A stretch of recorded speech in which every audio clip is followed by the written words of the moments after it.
Nous avons toujours besoin de la puissante main de Dieu pour nous conduire. Et nous devrions être disposés à être conduits par lui à chaque pas et en toutes choses, même dans les plus petits détails de notre quotidien, comme par exemple le sel pour notre nourriture. L'une de nos prières peut être « Seigneur, montre-moi la quantité de sel que je dois prendre ».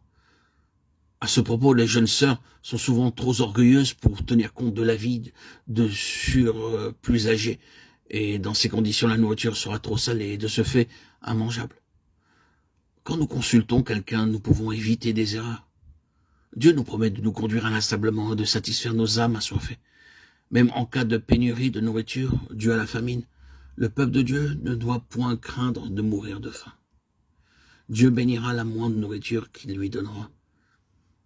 Il y avait une famine dans le sud de l'Inde quelque temps auparavant. On ne pouvait pas avoir de riz, mais du blé. Or, dans cette région, on a la même répugnance à voir du blé. Cependant, quelques croyants se mirent à prier de la façon suivante. « Seigneur, ne voudrais-tu pas me donner le goût pour le blé ?» Et au bout de quelques jours, le blé devint savoureux pour eux. Lorsque je me rendis dans le sud de l'Inde, nous dit frère Baksing, je ne pouvais pas manger de riz. Il m'occasionnait des troubles gastriques. Mais je me mis à prier. « Seigneur, donne-moi le goût pour le riz. » Le Seigneur déclare ici, dans Ésaïe 58, 11, que même dans le cas de sécheresse physique ou spirituelle, il ne nous laissera pas mourir de faim.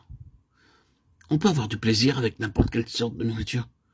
Oh, nous dit frère Baksing, j'ai déjà visité 20 pays différents et j'ai dû manger différentes sortes de mets, mais j'ai eu beaucoup de plaisir à manger ce que l'on me servait et je l'ai fait de très bon appétit.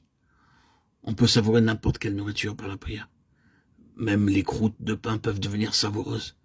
Si vous priez, si vous dites « Oh Seigneur, bénis ma nourriture » et veuille la multiplier, il tiendra alors sa promesse. Il y a bien longtemps de cela, un homme riche habitant Bombay vint trouver un missionnaire et lui dit « Si je vois un bon chrétien, je deviendrai chrétien moi aussi ». Il le conduisit dans une petite localité du district de Bombay vers le milieu du jour, au moment où un balayeur chrétien prenait son repas, qui consistait en quelques croûtons rassis que quelqu'un lui avait donnés.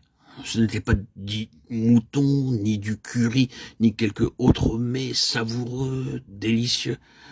Avant de manger, l'homme ferma les yeux et se mit à prier.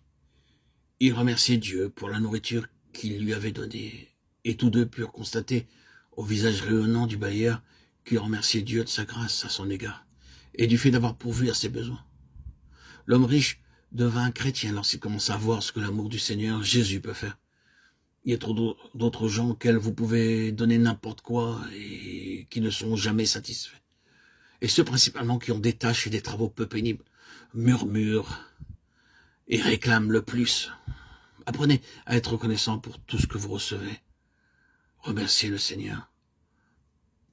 De même, si vous devez vous trouver seul à cause de vos occupations professionnelles ou si pour toute autre raison, vous devez partir à un lieu éloigné où vous ne trouverez personne à qui parler, néanmoins, remerciez-en le Seigneur.